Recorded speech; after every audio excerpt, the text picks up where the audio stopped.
Aujourd'hui, jour de repos pour la gloire de Jésus-Christ, ce dimanche 18 décembre 2022. Que la gloire de Jésus-Christ se manifeste sur terre comme dans le ciel. Amen.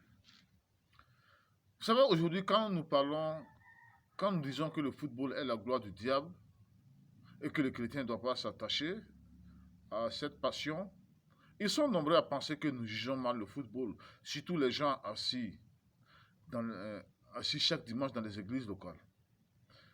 Mais je vous poserai une question suivante. Pourquoi le Seigneur avait dit à ses enfants de ne pas aimer les passions du monde, car elles viennent du monde et non de Dieu?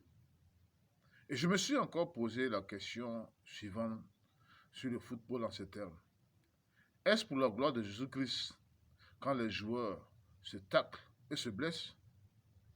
Pourquoi quand une des deux équipes qui jouent ensemble, perd le match, les joueurs de l'équipe perdante se mettent à pleurer tandis que l'autre équipe jubile? Où se trouve donc la gloire de Jésus-Christ quand il veut nous voir dans un même esprit avec une équipe qui se réjouit tandis que l'autre pleure?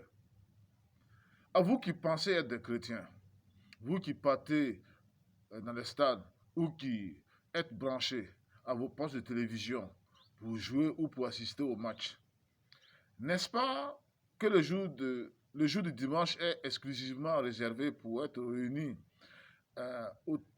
pour le royaume de Dieu autour de la parole de Dieu?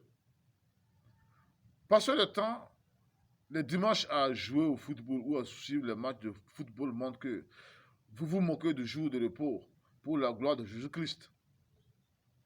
N'oubliez pas encore une chose, c'est que dans le football, on peut truquer un match pour favoriser la victoire d'une équipe sur l'autre. Et que ceux-là même qui dirigent les instances du football sont généralement des gens de la franc-maçonnerie ou d'autres sectes. Mon frère et ma soeur, éloigne-toi du football, éloigne-toi de son salaire et de ses primes, sinon tu glorifies le diable, la corruption. Merci Seigneur Jésus-Christ d'ouvrir les yeux de tes élus sur le football qui est la gloire du diable. Retire tes élus de cette passion du football. Amen.